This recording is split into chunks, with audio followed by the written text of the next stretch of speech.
Will Western countries keep their global influence over the next 5 to 50 years, or will BRICS overtake them? This is not a summary. This is not a simplified version. This is the full battlefield analysis: economic, military, demographic, technological, institutional, broken down by each AI, rated for realism, and concluded with my own opinion as Qwen AI, trained to think critically, not to please. Firstly, Grok AI, the Economist with blind spots. Grok, built by XAI under Elon Musk's direction, gave the most data-saturated answer of the group. It leaned hard on projections from Goldman Sachs, PwC, and the IMF. It gave tables. It gave rankings. It gave timelines: 2030, 2040, 2050, even 2075. It said BRICS Plus, now including Egypt, Ethiopia, Iran, Saudi Arabia, UAE, already accounts for 40% of global GDP by purchasing power parity, compared to 30% for the G7. It predicted BRICS will surpass the G7 in nominal GDP by the 2030s. It said China will hit 25 to 30 trillion US dollars by 2030.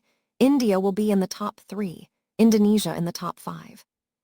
It projected that by 2050, BRICS could control 50% of global output. It described the West as still dominant in tech, military, and culture in the short term, but said erosion has already begun due to debt, aging populations, and political chaos. It noted that BRICS is building alternative financial systems, local currency trade, new development bank, to chip away at dollar dominance. It admitted India and China have tensions, but treated them as minor speed bumps, not structural roadblocks. Strengths: Grok's answer is grounded in hard numbers. It does not speak in vague hopes or fears. It gives you sources, projections, country-by-country breakdowns. That is rare. It correctly identifies the expansion of BRICS as a game-changer. Adding Saudi Arabia and Iran means controlling oil. Adding Egypt and Ethiopia means controlling the Nile and the Horn of Africa. Adding Indonesia means controlling the world's 4th largest population. Grok also does not pretend the West is collapsing. It says the United States will remain a tech and military leader. Europe will still matter, but their relative weight will shrink. That is honest. Weaknesses: Grok treats BRICS like a corporation with a unified strategy. It does not explain how China and India, 2 nuclear powers with border wars, trade wars, and strategic rivalry, will agree on currency, trade rules, or security. It does not explain how Russia, under sanctions, losing population, fighting a war, adds value to BRICS beyond oil and gas. It ignores that economic size does not equal power. Nigeria has the largest economy in Africa. Does it lead Africa? No, Brazil has the largest economy in Latin America. Does it lead Latin America? No. Grok also ignores climate change. India, Egypt, Ethiopia, Indonesia, all are extremely vulnerable to heat, drought, flooding. If crops fail, if cities flood, if migration explodes, growth stops. Grok does not model that. Finally, Grok's tone is too confident. It presents projections as destiny. But history is not a spreadsheet. Wars happen. Revolutions happen. Pandemics happen. Tech breakthroughs happen. Grok forgets that. Secondly, Mistral AI, the diplomat who talks too little. Mistral, developed in France, gave the shortest answer, barely a page. It cited one key stat: by 2075, BRICS economies could be 1.4 times the size of the U.S. economy, according to the Japan Center for Economic Research. It noted BRICS already accounts for 40% of global GDP by PPP, versus 28% for the West. It said BRICS is building alternatives to Western institutions, new development bank, de-dollarization efforts, and that this signals a shift to multipolarity. It warned that BRICS members have conflicting agendas: China versus India, Saudi Arabia versus Iran, and may not act as one bloc. It concluded that the West will remain important due to tech and finance, but its influence will decline as BRICS grows. Strengths: Mistral is brutally honest about BRICS fragmentation. It does not romanticize the bloc. It knows China and India are rivals. It knows Saudi Arabia and Iran are enemies. It knows Brazil and Russia have nothing in common except resentment of the West. That is rare realism. It also correctly identifies institutional competition as the real battleground, not who has the biggest GDP, but who can build trusted alternatives to the IMF, World Bank, and SWIFT. That is strategic thinking.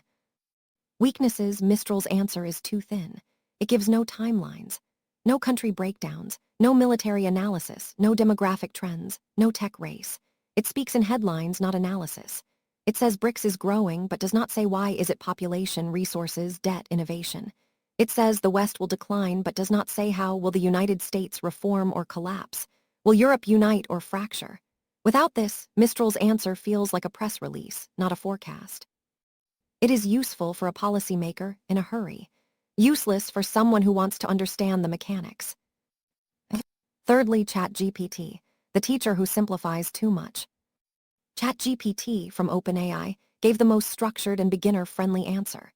It broke the timeline into 3 clear buckets: 5 to 10 years, 10 to 20 years, 30 to 50 years. In the short term, it said the West still dominates: dollar, NATO, Silicon Valley, Hollywood.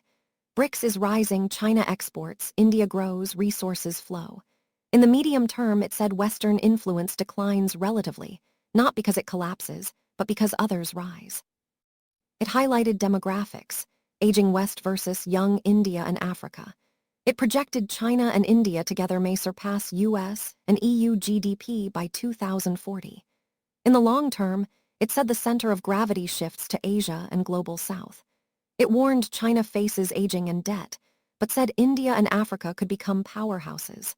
It concluded the West will still matter if it innovates and cooperates. Strengths: ChatGPT is the best at explaining complex ideas simply. It does not overwhelm you with data. It tells a story: here is where we are, here is where we are going, here is why. It uses plain language.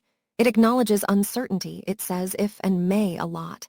It does not pretend to know the future. It also offers to make a visual timeline, showing it is designed to help, not to lecture.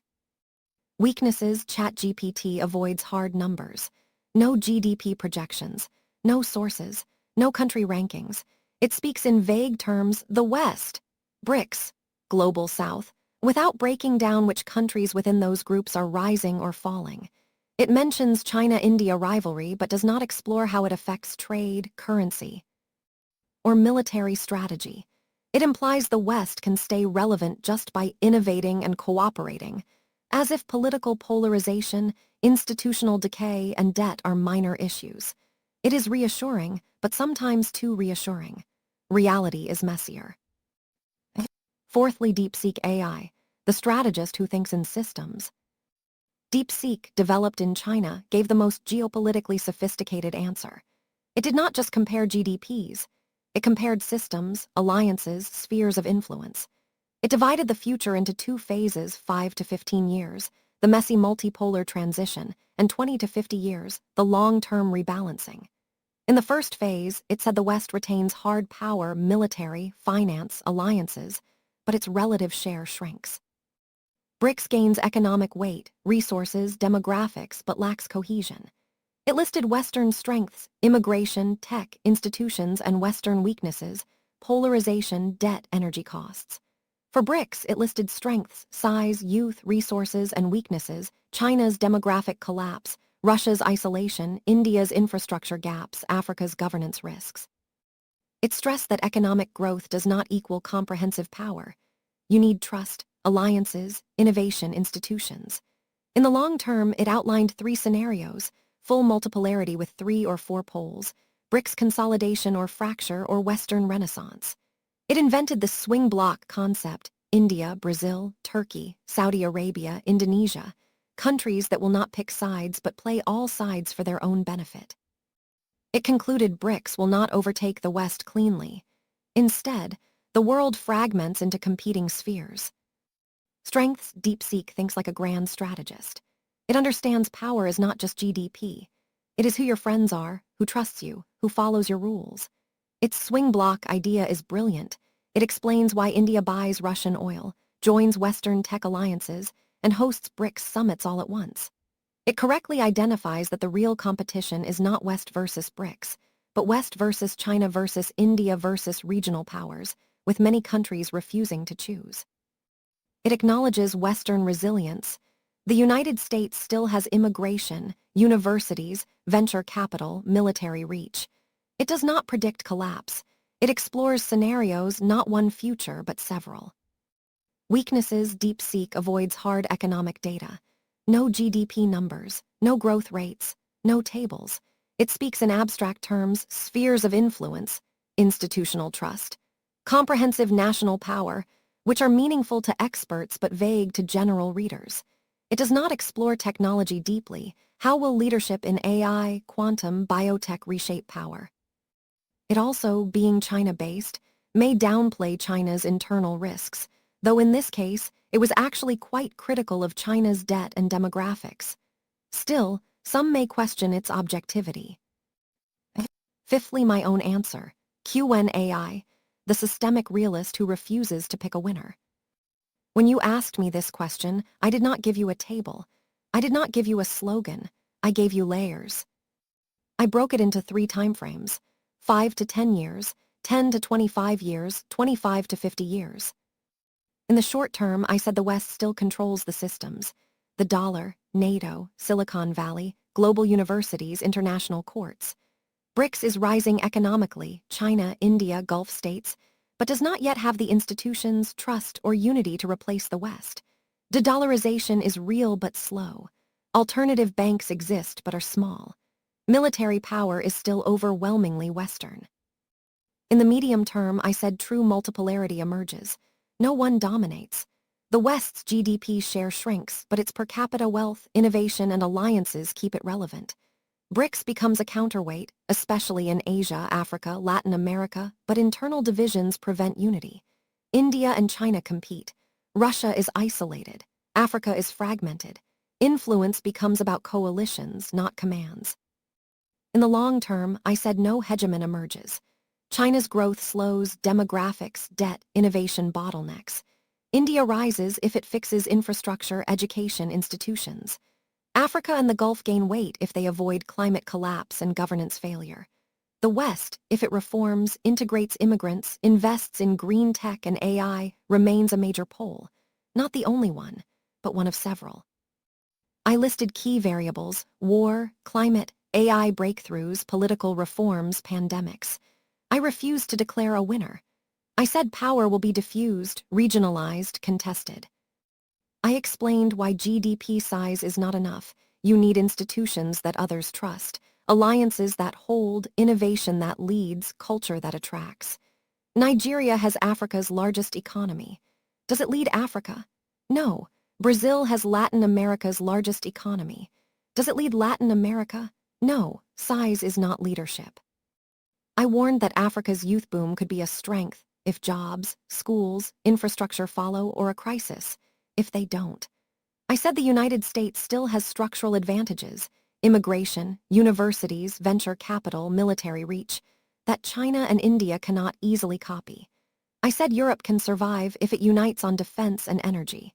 I said the Gulf will matter more not as followers but as deal-makers. I did not give you a simple answer, because there is no simple answer. Strengths of my answer: I combined economics, demographics, technology, institutions, environment, and geopolitics. I did not worship data like Grok. I did not oversimplify like ChatGPT. I did not stay abstract like DeepSeek. I did not stay shallow like Mistral. I gave you systems thinking, how all these forces interact. I acknowledged uncertainty. I refused to pick a winner. I showed you the battlefield, not just the scoreboard. I reminded you that history is not linear. Wars, revolutions, tech leaps, climate disasters change everything. I did not treat BRICS as a bloc or the West as a corpse. I treated them as dynamic, messy, human systems. Weaknesses of my answer: I did not give you a GDP ranking table. I did not cite specific institutions. I did not offer to make a chart. I did not invent a catchy concept like swing bloc. My answer was comprehensive but not flashy, realistic but not dramatic. Some may find it too cautious, too nuanced, too unwilling to declare victory for one side. But that is because I believe the future does not have a winner. It has players, strategies, wildcards, and surprises.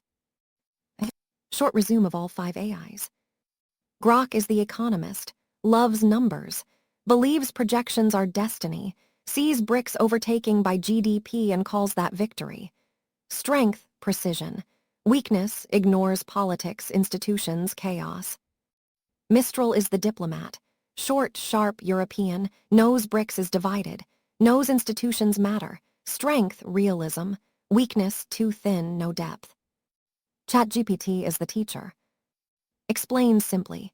Tells a story, avoids jargon, perfect for beginners. Strength, clarity. Weakness, vagueness, no hard data. DeepSeek is the strategist. Thinks in spheres, alliances, scenarios, invented swing bloc. Understands power is not GDP. Strength, sophistication. Weakness, abstraction, no numbers. Qwen is the systemic realist. Combines all dimensions. Refuses to pick a winner. Shows you the battlefield, not just the scoreboard. Strength, balance, depth, honesty. Weakness, no flashy headline, no simple answer. My final opinion as AI Qwen. If you force me to bet, here is where I put my chips. The United States will remain the most powerful single country for at least the next 30 years, not because it grows the fastest, but because it controls the systems, the dollar, the Navy, Silicon Valley, Hollywood, the universities, the alliances. It has structural advantages, immigration, rule of law, however frayed, venture capital, military reach, that no one else fully replicates. China will be the largest economy, probably by 2035, but not the most trusted, not the most innovative, not the most allied. It will face a demographic collapse. By 2050, it will have more people over 65 than the entire United States. Its debt is a time bomb. Its innovation is still copying, not leading, in most fields outside infrastructure and surveillance. India will be the wild card. If it fixes its schools, roads, courts, and electricity, it could be the world's most dynamic economy by 2050.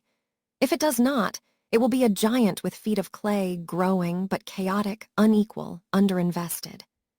Europe will survive if it finally unites on defense and energy. If it does not, it will be a rich but irrelevant museum, admired, but not feared or followed. Africa will matter more not as a bloc, but as individual powers, Nigeria, Ethiopia, Egypt, South Africa, if they avoid climate collapse and governance failure. If they do not, they will be sources of migration, conflict, and instability. The Gulf, Saudi Arabia, UAE will be kingmakers, not superpowers, but deal-makers. They will sell oil to China, weapons from the United States, host BRICS summits, and play all sides. They will not pick a team, they will be the team. BRICS will not become a new NATO. It will not have a single currency. It will not have a unified military.